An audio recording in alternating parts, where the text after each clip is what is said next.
स्वागत है आप सभी का गुरुजी सत्य है चैनल पर। यहाँ सिर्फ कहानी नहीं, गुरुजी की मेहर का प्रसाद दिया जाता है।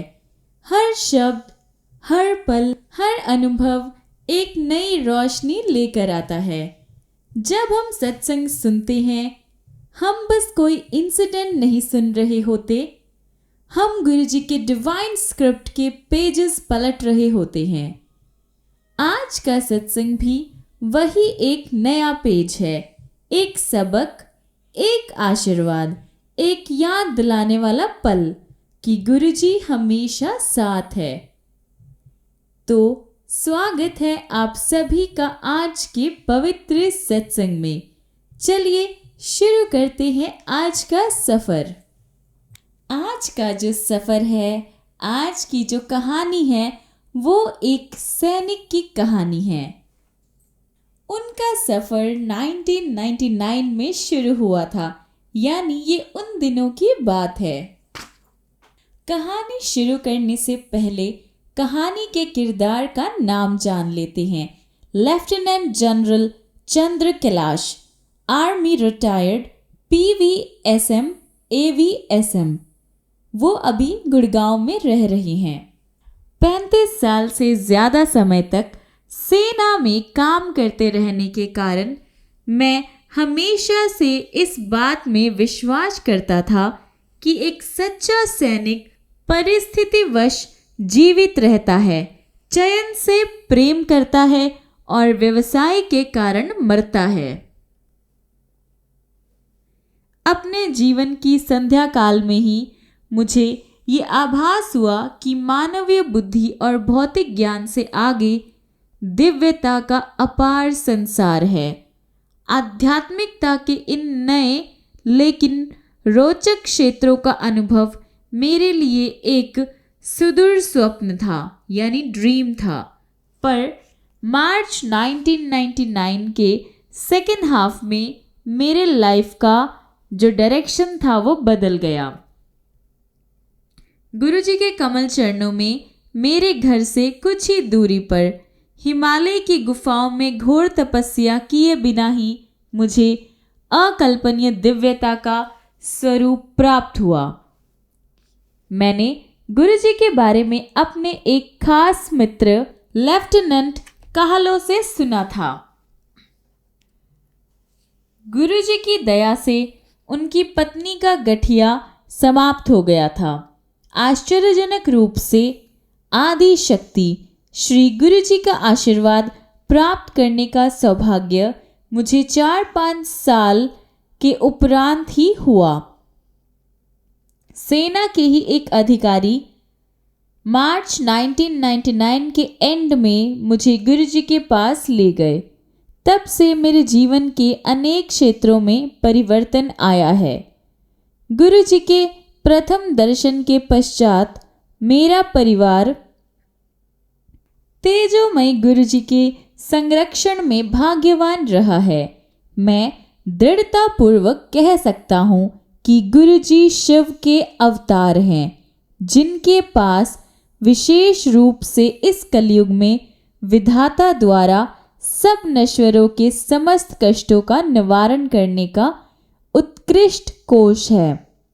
ये समझ लेना चाहिए कि गुरुजी ने न केवल इस ग्रह के कठिन से कठिन असाध्य रोगों को समाप्त करने की अद्वितीय क्षमता और अद्भुत शक्ति रखते हैं, बल्कि शिव की भांति वह वैद्यनाथ है।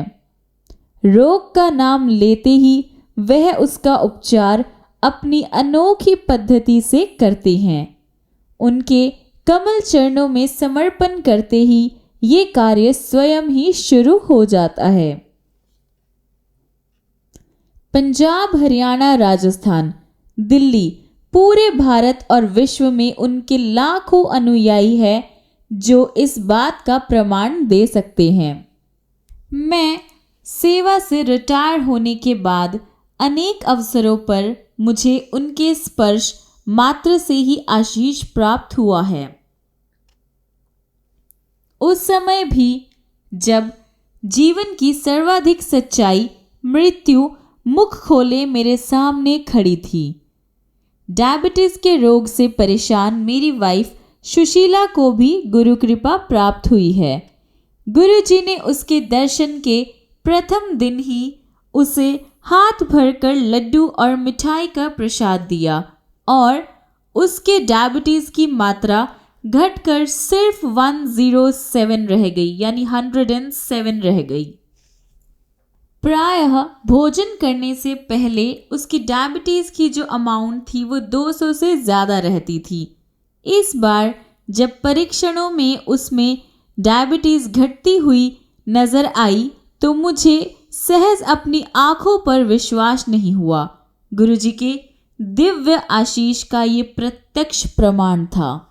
सितंबर 2002 में मेरे चेस्ट में बहुत दर्द हुआ और मुझे बाईपास सर्जरी करवाने का परामर्श दिया गया। दिल्ली के स्थित रेफरल एंड रिसर्च हॉस्पिटल में वहाँ पे दिखाने के बाद मैं सीधा गुरुजी के पास गया।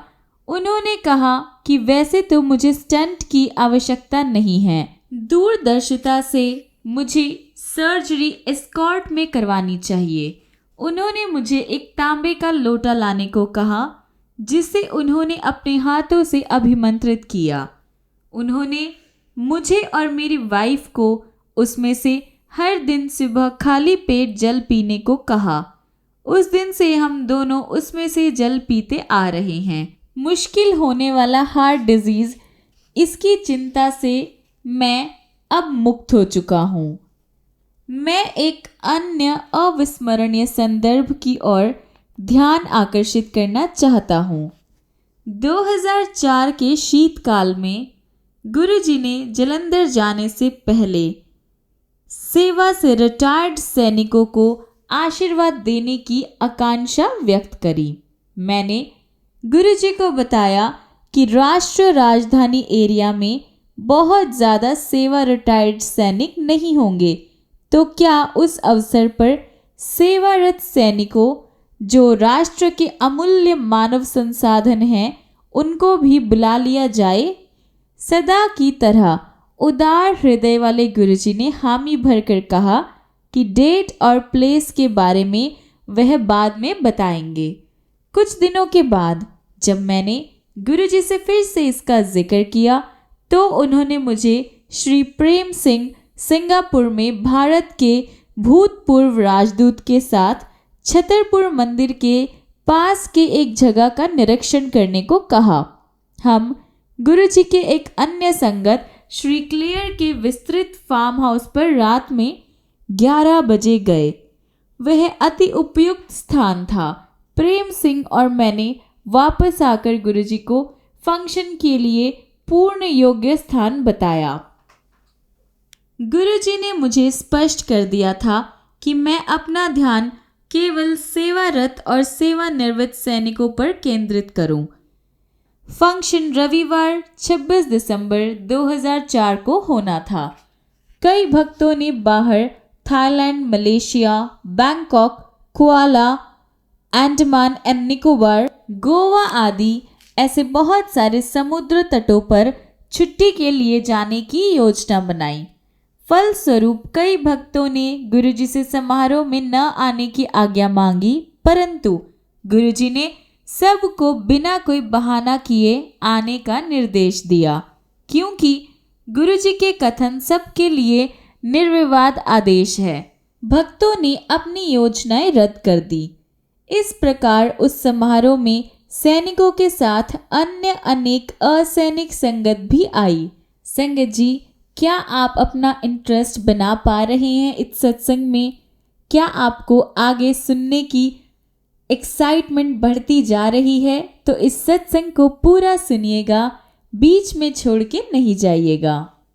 सर्वविदित है कि उसी दिन एशिया महाद्वीप के दक्षिण तटों पर सुनामी की विनाश लीला हुई थी। अधिकतर ये वो स्थान थे जहां भक्तों ने बड़ा दिन और नए साल की छुट्टियां मनाने की योजनाएं बनाई थी। इस प्रकार गुरुजी ने अनेक भक्तों के जीवन की रक्षा करी और उनको न्यू लाइफ दी। गुरुजी अपने भक्तों को प्राकृतिक आपदाओं से बचाने और आशीष देने के लिए अनोखे मार्ग अपनाते हैं। गुरुजी अपने भक्तों का वो अभेद कवच है जो उनकी बड़ी से बड़ी विपदाओं से रक्षा करता है। उनके पास रक्षा प्रदान करने वाले की शक्ति और संवेदना है। वह परम आनंद के दाता है जो उस दयालु ईश्वर के अन्यथा और कोई नहीं हो सकता। एक दिन रात को 2 बजे के आसपास जब कुछ संगत के सामने मैंने उनसे जाने की आज्ञा मांगी तो उन्होंने मुझसे सवाल किया कि मुझे ईश्वर और धर्म के बारे में क्या पता है। जब मैं अपने उत्तर से उनको संतुष्ट नहीं कर पाया तो वह जोर से हंसे और मुझे जनरल साहब संबोधित करते हुए बोले कि यदि मुझे धर्म के बारे में नहीं पता तो चिंता न करूं। वैसे तो गुरुजी कभी प्रवचन नहीं देते, फिर भी उसी समय उन्होंने धारा प्रवाह भाषा में कुरान, बाइबल, भगवत गीता और गुरु ग्रंथ से धार्मिक पद और श्लोक अति प्रामाणिकता और प्रेम से सुनाए। उनके मुख से शब्दों का उच्चारण ऐसी शुद्धता और पवित्रता से हो रहा था जैसे गंगा अपने स्रोत शिव की जटाओं से प्रवाहित होती है। हम सब अति नम्रता और शांति से विस्मित खड़े थे। समाप्त करने के थोड़ी देर के बाद गुरुजी ने सवाल किया कि अपने आध्यात्मिक ज्ञान के असीमित कोश से जो उन्होंने अभी बांटा है उससे हम सब क्या समझे। जब हमने अपने कंधे हिलाते हुए अपनी बेबसी प्रकट करी तो वह पुनः हंसे और धीरे धीरे उन्होंने प्रभावपूर्ण ढंग से बल देते हुए 3 स्वर्णिम दिव्य मंत्र दिए जो आनंदमय आध्यात्मिक जीवन व्यतीत करने के प्रयास में हमारे पथ प्रदर्शक और आस्था के सूचक बन गए। उनके प्रवचन का सार 3 नियमों पर केंद्रित था जिन्हें मानव धर्म का आधार कहा जा सकता है। उन्होंने कहा, सबसे पहला, सब धर्म एक है, सब भगवान एक है, सब धर्म प्रेम, दया और मनुष्य के प्रति सेवा भाव का उपदेश देते हैं। दूसरा, जाति, रंग, भेद, धर्म, निष्ठा ये सब का ध्यान न रखते हुए हर समय हर स्थान पर सबकी सहायता करो। यदि किसी कारणवश ऐसा नहीं कर पाओ तो उसकी हानि भी नहीं करो।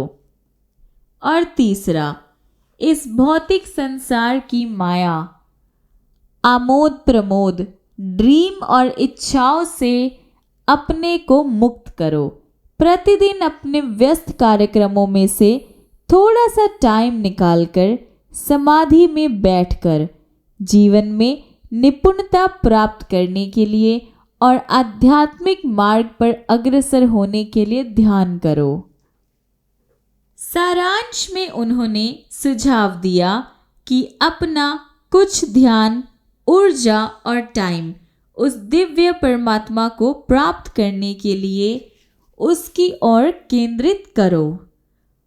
उस रात मुझे अपने जीवन का सबसे बड़ा पाठ मिला और मानवता की सेवा ही प्रभु की सेवा है उक्ति में मेरे विश्वास को और बल मिला। संगत जी, क्या आप गुरुजी के इन 3 उपदेशों को अपने जीवन में लाने वाले हैं? और अगर ला चुके हैं तो हमें कमेंट्स में ज़रूर बताइए। 2005 में एक दिन जब मैं DLF गुड़गांव में अपनी वाइफ के साथ सुबह भ्रमण के लिए निकला था तो एक मदहोश सांड ने मेरे चेस्ट पर अपने सींग मार दिए। मैं कुछ घंटे बेहोश रहा। जब मेरी चेतना लौटी तो मैं रेफरल एंड रिसर्च हॉस्पिटल के इंटेंसिव केयर यूनिट में लेटा हुआ था। मेरी वाइफ और कुछ संबंधी मेरे बेड के किनारे थे। मुझे लगा कि मेरा अंतिम समय आ गया है। शाम को मेरी पत्नी और बेटी गुरुजी के पास गए। पूरा संदर्भ सुनकर और कुछ समय तक चुप रहने के बाद उन्होंने मेरी वाइफ को प्रसाद दिया, जो मैंने अगले दिन हॉस्पिटल में खाया। फिर मेरी वाइफ ने मुझे गुरुजी का चित्र देकर उसे तकिए के नीचे रख दिया। अर्ध चेतनावस्था में रहते हुए बीच बीच में जब भी मुझे होश आता तो मैं गुरुजी को याद करता। उन्हीं की कृपा से मुझे शीघ्र ही घर जाकर 2 वीक तक कंप्लीट रेस्ट करने की आज्ञा मिल गई। लेकिन उसी दिन शाम को मैं गुरुजी के पास चला गया। उन्होंने मुझे आशीर्वाद दिया और बोले, जनरल कपूर, न्यू लाइफ गो। जनरल कपूर, न्यू लाइफ गो। घर लौटते हुए मैंने अपनी पत्नी को कहा कि गुरु कृपा से मुझे कुछ नहीं होगा, क्योंकि उन्होंने मुझे ब्लेस कर दिया है। इस घटना का वर्णन करते हुए मुझे एक अन्य प्रसंग याद आ रहा है, जब मार्च 1999 में मैंने पहली बार उनके दर्शन किए थे। बैठने के कुछ ही देर के बाद उन्होंने मुझे अपने पास बुलाया और सवाल किया कि मैं उनके बारे में कब से जानता हूँ। मैंने जवाब दिया कि 1995 से। उन्होंने शरारती मुस्कान देते हुए पूछा कि मैं उस टाइम क्यों नहीं गया। मैं निरुत्तर था, मेरे पास कोई जवाब नहीं था और मुझे कुछ कहना सूझ नहीं रहा था। गुरुजी ने जब चमकती आंखों से मेरी ओर देखा तो मैं बोला कि यही मेरी नियति रही होगी। गुरुजी फिर बोले कि यदि मैं उस टाइम आया होता तो पॉसिबली मुझे ज़्यादा लाभ मिलता, लेकिन जीवन की उस अवस्था में वो समय उचित नहीं था। मुझे पाठ मिला कि गुरु कृपा उचित समय आने पर ही मिल सकती है, जो हमारे पूर्व और वर्तमान जन्मों के कर्मों पर निर्भर करता है। उनके पास आकर देवत्व के द्वार खुल जाते हैं। एक दिन दिसंबर 2005 में संगत के बाद मैं गंभीर रूप से बीमार हो गया। मुझे हाई फीवर होने की अवस्था लग रही थी और मुझे आरआर हॉस्पिटल में ले जाया गया। मेरे सिर और पूरे शरीर में बहुत तेज़ दर्द हो रहा था। फीवर 104 डिग्री तक पहुंच गया था और किसी भी तरह की मेडिसिन से उतरने का नाम नहीं ले रहा था। वैसे तो डॉक्टर्स के उप कमांडेंट मेरे दोस्त थे और मेरा वहाँ के इंटेंसिव केयर यूनिट में बहुत ध्यान रखा जा रहा था, पर यह फीवर ऐसा था कि जैसे मानो मेरा दुश्मन हो। एक बार फिर से मैंने गुरुजी से, जो सदा मुझे परेशानियों और वेदना से मुक्त करते आए हैं, उनसे विनती करी। मुझे याद है कि हॉस्पिटल में जब मैं इस फीवर से लाभान्वित हो रहा था, रक्षा विभाग के कुछ अधिकारियों और अन्य अनुयायियों ने गुरुजी के कहने पर उनको गुड़गांव में सम्मानित करने के लिए दिसंबर 2005 के एक रविवार को समारोह का आयोजन किया था। सैनिक हॉस्पिटल में एक निमोनिया के लाभान्वित होते हुए रोगी को, जिसका जीवन रक्षक यंत्रों के माध्यम से उपचार हो रहा था, बाहर निकलना बहुत ही मुश्किल है, क्योंकि मैं गुरुजी के दर्शन करने को उत्सुक था। मैंने डॉक्टर से जिद्दी बच्चे की तरह समारोह में कुछ घंटों के लिए बाहर जाने के लिए विनती करी और समारोह के बाद वापस आने का वचन दिया। मेरे आश्चर्य का ठिकाना नहीं रहा जब मुझे संपूर्ण संगत की ओर से गुरुजी को पुष्पमाला पहनाने को कहा गया। इसके बाद मैं उनके प्रेम में डूब गया था जब गुरुजी ने मुझे अपने गिलास से पीने के लिए नारियल का जल दिया। मैं अपने को संभाल नहीं पाया और मेरी आंखों से अश्रुधारा बह निकली। मैंने उस ग्लास को अपने मस्तक से स्पर्श किया और उसका पूरा जल जो गुरुजी पी रहे थे पी गया। मैंने अपनी प्यासी आत्मा की अनंत प्यास बुझा दी। इससे पहले मैंने कभी भी उस जल से स्वादिष्ट कुछ नहीं चखा था। मेरे लिए वह उनके अपार स्नेह का अमृत था। सम्मान स्वरूप में मैं उनको केवल अपने भाव विहल मनोभावों का हार भेंट कर सकता था। कहने की आवश्यकता नहीं है कि मैं आशा से कहीं अधिक शीघ्रता से ठीक हुआ और अपने सारे काम नॉर्मली करने लगा। इन सब चमत्कारों ने सिद्ध कर दिया कि गुरुजी एकमात्र परम सत्य है। वह अपने संगत से केवल संपूर्ण समर्पण की आशा करते हैं। संपूर्ण समर्पण का अर्थ है संपूर्ण निवारण और असंपूर्ण समर्पण का अर्थ है असंपूर्ण निवारण। गुरुजी ने मेरी पुत्रियों पूजा और आरती को भी आशीर्वाद दिया है।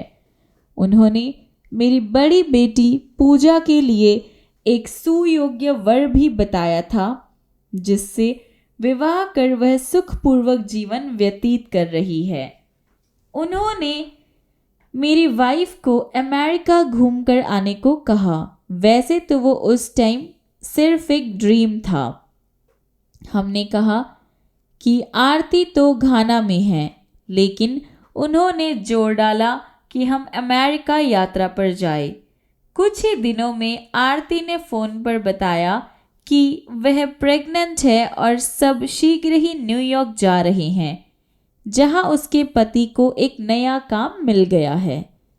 बिना किसी हिचकिचाहट के मैंने उनको वहां जाने को कहा और ये भी बताया कि उसकी माँ समय पर पहुंच जाएगी। गुरुजी के आशीर्वाद से हम 3 बार अमेरिका गए और वहां पर अत्यंत मनोरम समय हमने व्यतीत किया। अपनी पहली अमेरिका यात्रा पर अकस्मात मेरी वाइफ को डायबिटीज़ के कारण हॉस्पिटल में एडमिट होना पड़ा। मैं अपनी वाइफ को जल्द ही ठीक करने के लिए गुरुजी से विनती करने लगा।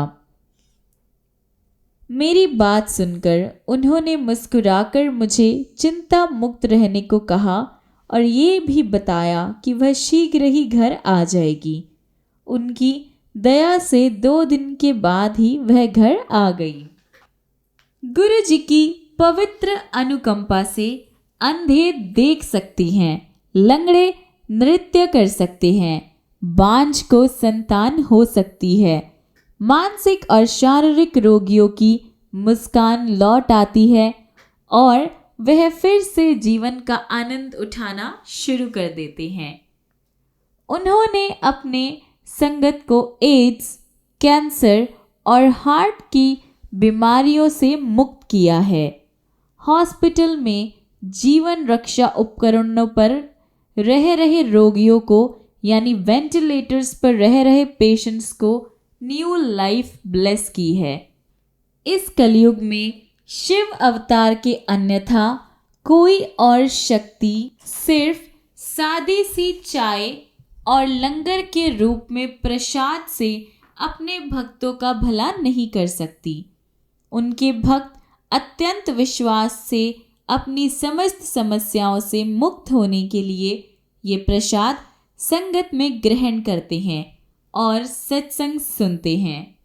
मेरे जैसे सैनिक के लिए पीड़ित, विकलांग, जरूरतमंद, वंचित और योग्य परंतु अक्षम, विलक्षण लेकिन भयभीत की सहायता का ब्रह्मास्त्र उनको गुरुजी के मंदिर का द्वार दिखाना है।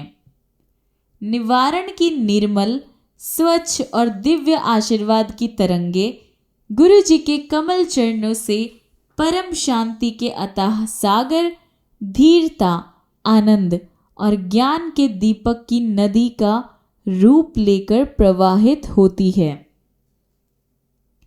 हमारे सुकर्म और अनदेखे भविष्य के कारण हम आदरणीय गुरुजी की पवित्र अनुकंपा प्राप्त कर सकते हैं। या तो आप अपने आप को प्रेम के आनंदमय सागर में डुबो सकते हैं अथवा अपने पिछले और इस जन्म के कर्मों के आधार पर गुरु कृपा से मोक्ष प्राप्ति कर सकते हैं। केवल पूर्ण आत्मसमर्पण करने मात्र से इस विशाल सागर में डुबकी लगाकर प्रत्येक जन्म में गुरुजी की छत्र छाया का अनुभव कर सकते हैं। आज मेरा पूरा संसार गुरुजी के इर्द गिर्द ही घूमता है, जो न केवल परमात्मा है अपितु मोक्ष प्राप्ति के मार्ग में समस्त बाधाओं को दूर करने वाले अभिभावक है। मेरे जैसे नश्वर के लिए उनकी स्फूर्तिदायक सुगंध और उनकी उपस्थिति प्रेरणा के स्रोत हैं। पूजनीय गुरुजी सर्वशक्तिशाली, सर्वज्ञाता और सर्वत्र विद्यमान हैं। उन्हें अपने सब भक्तों के भूत, वर्तमान और भविष्य का ज्ञान है। वह परमात्मा की भांति अपने समस्त संगत की धार्मिक उन्नति और दिव्य आनंद की प्राप्ति में सहायता करते हैं। उनकी महिमा उन्हीं के लिए होती है जो उसमें विश्वास रखते हैं। भवसागर पार करने के लिए अच्छे कर्मों से स्फुटित होती सकारात्मक किरणें और सादर गुरुजी के अविचल आस्था बनाए रखने की आवश्यकता है। सबसे अधिक महत्वपूर्ण है मेरे जैसे सैनिक और योद्धा बनने का अविरल प्रयास, जो निर्वाण के अनजान क्षेत्रों से होकर जाते हुए कठिन मार्ग पर आ रही समस्त बाधाओं का सामना करने का साहस करे। अत्यंत नम्रता से मैं परम पूजनीय आदरणीय गुरुजी के कमल चरणों में नमन और उनका अभिवादन करता हूँ। जय गुरुजी।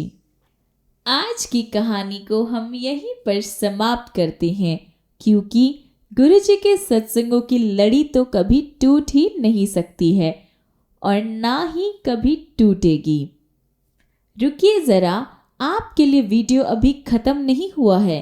गुरुजी के 2 अनमोल वचनों को सुनते और समझते जाइए। आज का पहला अनमोल वचन है। गुरुजी ने कहा, लोकां नू महापुरुष रखने ही नहीं आंदे, ਉਹਨਾਂ ਨੂੰ फूल वांगू रखना पैंदा है।